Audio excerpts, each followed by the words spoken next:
Hello students, तर मागच्या लेक्चरला आपण कॉम्पोजिट सेक्शनचे प्रॉब्लेम पाहिलेले. 2 लेक्चर आपण कॉम्पोजिट सेक्शनवर घेतलेले आहे. आता हा पण एक लेक्चर आपण कॉम्पोजिट सेक्शनच्या प्रॉब्लेमवर एक थोडंसं घेणार आहोत. तर आता थोडासा प्रॉब्लेम आहे, सोपा वाटतोय पण थोडासा विचार करण्यासारखा आहे. A steel tube of 40 mm inside diameter and 4 mm thickness, हे सगळ्यात महत्त्वाचं आहे.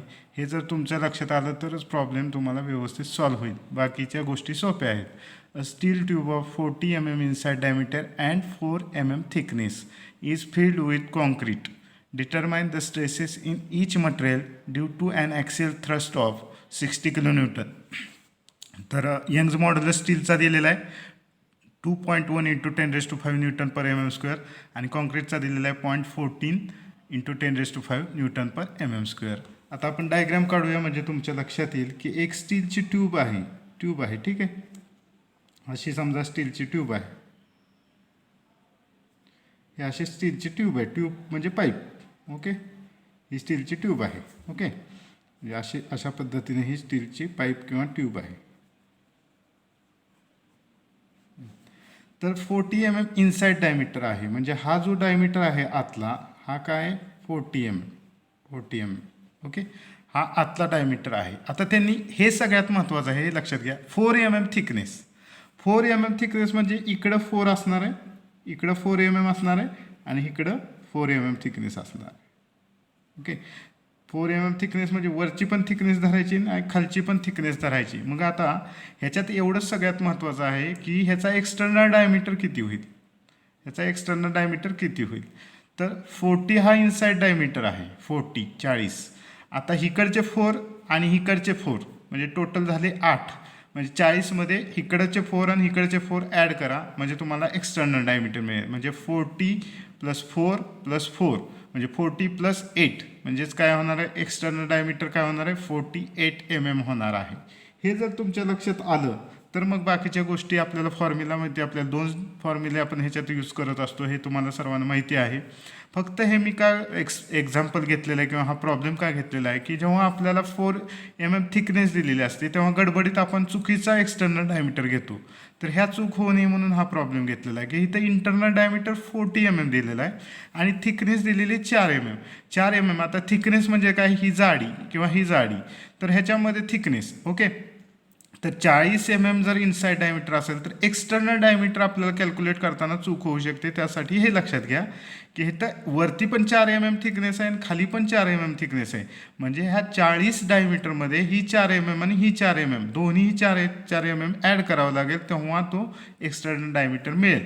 म्हणजे एक्सटर्नल डायमीटर जेव्हा आपल्याला ह्याचं काढायचं आहे तो म्हणजेच काय असेल, इनसाइड किंवा इनर डायमीटर +2 × थिकनेस. अशा पद्धतीने आपल्याला हे काढावं लागेल.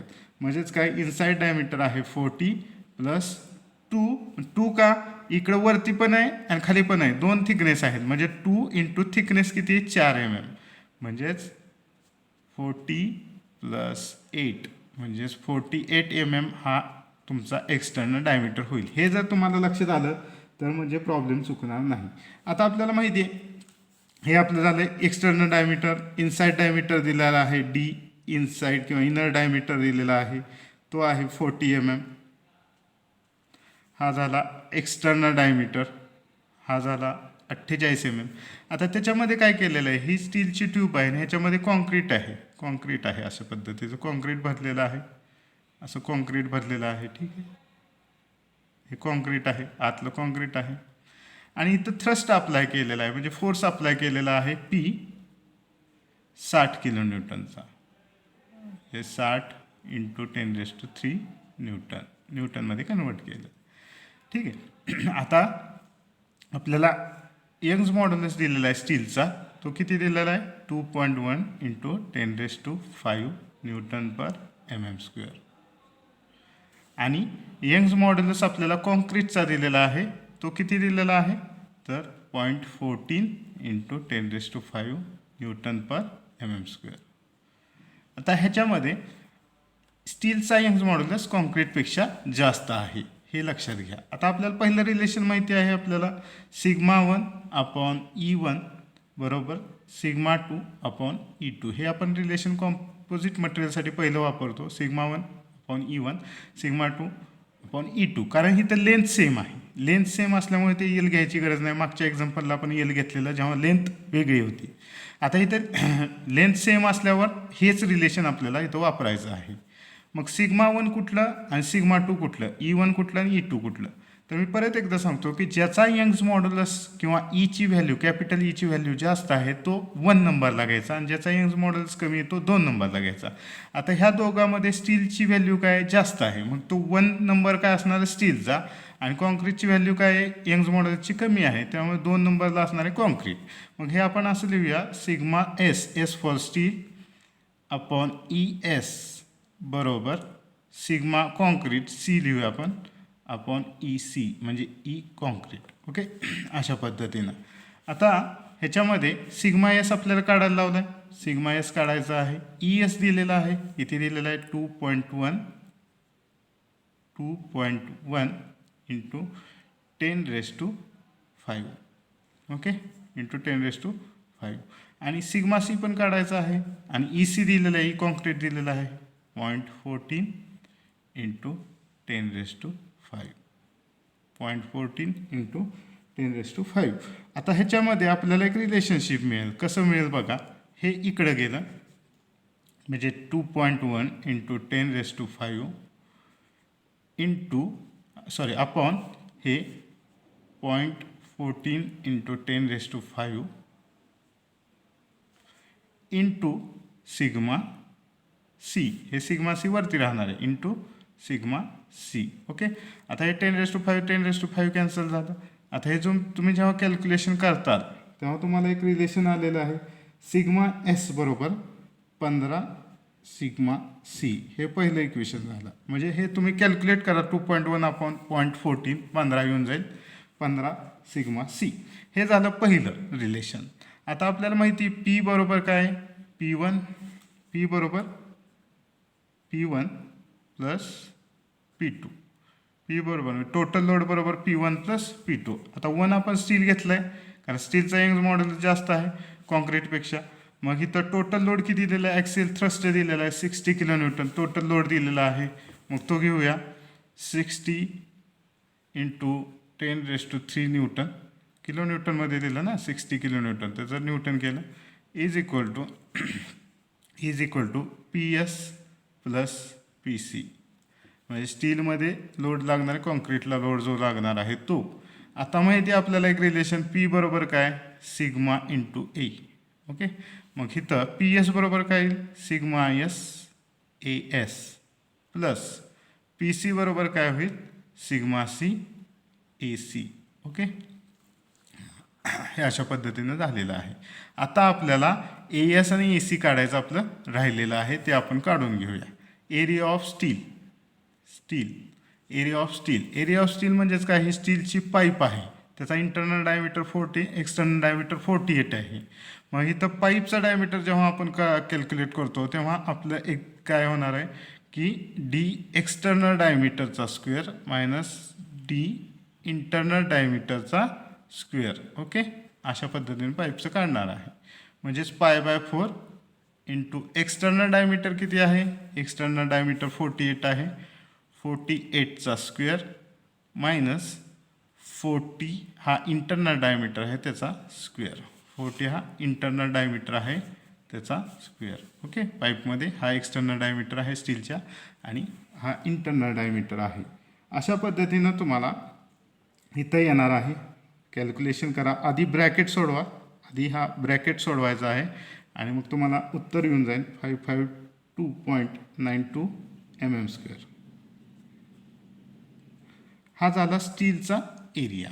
आता कॉन्क्रीटचा एरिया आपण कसा काढणार आहे, तर तो एक कॉन्क्रीट आतमध्ये आहे, सर्क्युलरच आहे, आतमधला डायमीटर आपण घेणार आहे याच्यामध्ये, म्हणजेच तो कॉन्क्रीटचा बाहेरचा डायमीटर होईल π/4 इंटू डी स्क्वेअर. आता इथं π/4 इंटू 40चा स्क्वेअर, कारण हे कॉन्क्रीटचं काय हे सर्क्युलर आहे आणि हे 40 असं सॉलिड टाईप झालेलं आहे, 40चा स्क्वेअर. म्हणजेच ह्याचं उत्तर जे येतं ते 1256.8 637 mm स्क्वेअर येतं. कॅल्क्युलेशन करून बघा, तुम्हाला कॉन्क्रीटचा एरिया मिळेल. आता हे आपण इथं पुटअप करायचं आहे. 60 × 10⁻³ सिग्मा एस आणि सिग्मा सी ह्याची व्हॅल्यू आपल्याला इथं मिळाली. Sigma S in terms of sigma C मिळालेला आहे. त्याच्यासाठीच आपण हा फॉर्म्युला वापरलेला. तर सिग्मा एस बरोबर काय लिहूया, 15 sigma C into A S किती काढलेला आहे आपण, ए एस हा काढलेला आहे 552.92 प्लस सिग्मा सीला सिग्मा सी, ए सी किती निघालेला आहे आपला, हा ए सी निघालेला एरिया 1256.64.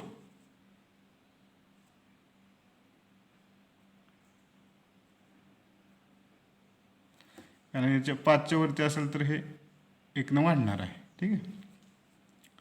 तर ह्याच्यामध्ये आपण सिग्मा सी कॉमन काढूया. सिग्मा सी 15 × 552.92 हे आधी सोडवा, प्लस करा मग 1256.64. हे जेव्हा कॅल्क्युलेट करताल तुम्ही, कॅल्क्युलेट करताल तेव्हा तुम्हाला येईल sigma C into 9550.44. Okay, 4.544 60 × 10⁻³ sigma. Sigma C बरोबर काय आलं 60 × 10⁻³. आता हे काय होणार, खाली जाणार अपॉन 9550.44. म्हणजे ह्याचं उत्तर जे येतं आहे ते 6.28 Nm/mm² येणार आहे. हे आन्सर आलेलं आहे सिग्मा सी. आता सिग्मा एसचं रिलेशन आपण आत्ता काढलेलं आहे. सिग्मा एस बरोबर 15 सिग्मा सी, म्हणजे 15 × सिग्मा सी. सिग्मा सीची व्हॅल्यू आत्ताच काढलेली आहे. 15 × 6.28 बरोबर एवढं Nm/mm². हे दुसरं आन्सर झालं. Stress in concrete and stress in steel. तर ह्याचं जे उत्तर येते ते 94.2 असं उत्तर येत आहे. तर अशा पद्धतीने तुम्हाला हे, ह्याच्यात सगळ्यात महत्त्वाचं काय आहे बघा, ह्याच्यामध्ये हे सगळं म्हणजे तीच मेथड आहे. फक्त तुम्हाला इथं गोंधळ होऊ नये की 40 mm इनसाइड डायमीटर दिला आणि 4 mm थिकनेस दिली. तुम्ही गडबडीत वेगळंच डायमीटर एक्सटर्नल घेता. इथं एवढंच लक्षात घ्या, 40 mm इनसाइड डायमीटर आणि 4 mm थिकनेस दोन्ही साईडला आहे. इकडं पण 4 आहे आणि इकडं 4 आहे. म्हणून आपल्याला इथं दोनदा थिकनेस ती मिसळावी लागेल, दोनदा थिकनेस मिसळावी लागेल. त्यामुळे एक्सटर्नल डायमीटर तुमचा असा येणार आहे. ठीक आहे. तर हे आता तुम्हाला हे एक्झाम्पल मी होमवर्कसाठी देणार आहे. A steel tube of 40 mm inside diameter and 4 mm metal thickness is filled with concrete. Determine stresses in each material due to an axial thrust of 120 kN. Take modulus of elasticity for steel and concrete as 2.1 × 10⁵ Nm/mm² for steel and 0.14 × 10⁵ Nm/mm² for concrete respectively. तर ह्याचा answer येते sigma C बरोबर 12.56 Nm/mm² आणि sigma S बरोबर 188.4 Nm/mm². तर हा problem तुम्ही solve करायचा प्रयत्न करा. तर आज आपण इथंच थांबतो आहेत कॉम्पोजिट सेक्शनसाठी. आता नेक्स्ट पॉईंट जो घेणार आहेत नेक्स्ट लेक्चरला तो थर्मल स्ट्रेसेस आपण पाहणार आहोत.